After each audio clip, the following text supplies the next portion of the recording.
ସ୍କୁଟିଟାକୁ ଧରି ଥିଲି ବାହାରି କାଡ଼ାକେ ଚାହିଁଲି ପଛକୁ ଫେରି ସ୍କୁଟିଟାକୁ ଧରି ଥିଲି ବାହାରି କାଡ଼ାକେ ଚାହିଁଲି ପଛକୁ ଫେରି ଶିଳାବତୀ ଆସି ହଲି ହଲିକା ଦେଇଗଲେ ଏକ ଲମ୍ବା ତାଲିକା ଶିଳାବତୀଙ୍କର ବୃହତ କିଳା ଧନନାସ୍ତି ଅଧସ୍ତନର ଜ୍ୱାଳା ମାସ ଶେଷଟାରେ ସାବିତ୍ରୀ ବ୍ରତ ଏ କିରାଣୀ ବିଚରା କି ହନ୍ତ ସନ୍ତ ଶାଢ଼ୀ ଚୁଡ଼ି ଫଳେ ହୋଇବ ଓଷା ପାଖରେ ତ ନାହିଁ ଏତେ ପଇସା ଶାଢ଼ୀ ଚୁଡ଼ି ଫଳେ ହୋଇବ ଓଷା ପାଖରେ ତ ନାହିଁ ଏତେ ପଇସା କଞ୍ଚା କେନ୍ଦୁଟାକୁ 15 ଟଙ୍କା 50 ଟଙ୍କାର ପଣସ ପକା ସେଓ ନାଶପାତି ଆଉ ଅଙ୍ଗୁର ଛୁଇଁ ହେଉନାହିଁ ତାହାରି ଦର ଯାହା ହେଉ କାନ ମୁଣ୍ଡା ଆଉଁସି କିଣିଦେଲି ପାଶେ ଯାଥିଲା କିଛି ବାକି ଦୋକାନକୁ ଗଲି ବାହାରି ବାକିରେ ଆଣିଲି ସିଲିକି ଶାଢ଼ୀ ବାକି ଦୋକାନକୁ ଗଲି ବାହାରି ବାକିରେ ଆଣିଲି ସିଲିକି ଶାଢ଼ୀ ଶିଳାବତୀ ମୁଖେ ଫୁଟାଇ ହସ ରାତି କଟାଇଲି ହୋଇ ହରସ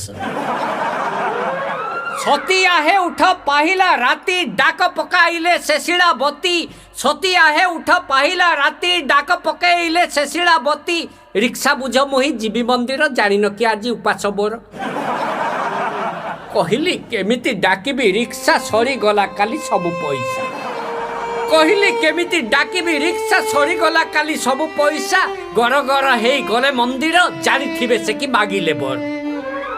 ମନ୍ଦିରରୁ ଫେରି ବିଛଣା ଉପରେ ଗଲେ ସେ ଗଡ଼ି ମନ୍ଦିରରୁ ଫେରି ବିଛଣା ଉପରେ ଗଲେ ସେ ଗଡ଼ି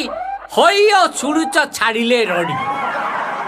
ପଚାରିଲି କିସ କହୁଛ କୁହ କି ସେବା କରିବି ବରାଦ ଦିଅ ପଚାରିଲି କିସ କହୁଛ କୁହ କି ସେବା କରିବି ବରାଦ ଦିଅ କହିଲେ କହିଛି ମୋ ବୋଉ କହିଲେ କହିଛି ମୋ ବୋଉ ପି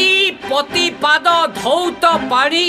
ପି ପତିପାଦ ଧୌତ ପାଣି ନାରୀ ହୁଏ ଅହ୍ୟ ସୁଲକ୍ଷଣୀ ଗରମ ପାଣି ଆଉ ଡେଟଲ ନିଅ ଭଲ ଭାବେ 2 ପାଦକୁ ଧୁଅ କହିଲି ଲୋଡ଼ା ନାହିଁ ମୋର ଗୋଡ଼ ଧୋଇବା ଲୋଡ଼ା ନାହିଁ ତୋର ଅହିୟ ହେବା କହିଲି ଲୋଡ଼ା ନାହିଁ ମୋର ଗୋଡ଼ ଧୋଇବା ଲୋଡ଼ା ନାହିଁ ତୋର ଅହିୟ ହେବା ଅନେକ କଲୁଣି ତୁ ପତି ସେବା ଶିଳାବତୀ ଏବେ ହୁଅ ବିଦ ବିଛଣାରୁ ଉଠି ସେ ଶିଳାବତୀ ଧଇଲେ ଉଗ୍ର ଚଣ୍ଡିକା ମୂର୍ତ୍ତି ଧରି ଦକ୍ଷିଣେ ପଣିକି ବାମେ ଝାଡ଼ୁକୁ ମାଡ଼ି ଆସିଲେ ସେ ମୋ ଆଡ଼ ବେନି କର ଯୋଡ଼ି କଲି ପ୍ରଣାମ କହିଲି ଭୋ ମାତ ଦଶମ କ୍ଷମ ବେନି କର ଯୋଡ଼ି କଲି ପ୍ରଣାମ କହିଲି ଭୋ ମାତ ଦଶମ କ୍ଷମ ମୁହିଁ ଦିନହୀନ ମୋ କିଞ୍ଚନ ଜାନେ ନାହିଁ ତୋର ପୂଜା ବିଧାନ ତୁ ଦୁର୍ଗା ସାବିତ୍ରୀ ତୁ ହିଁ ଜାନ କି ଛାଡ଼ି ଦିଅ ଝାଡ଼ୁ ରଖ ପନି ମନେ ତୋର ଆଉ ନଦେବି କଷ୍ଟ ଆଜିଠାରୁ ହେବି ମୁଁ ପତ୍ନୀ ନିଷ୍ଠ ପଶୁଛି ମୁଁ ତୋର ପାଦେ ଶରଣ କଳି ଯୁଗର ଯେ ମୁଁ ସତ୍ୟବାନ କଳି ଯୁଗର ଯେ ମୁଁ ସତ୍ୟବାନ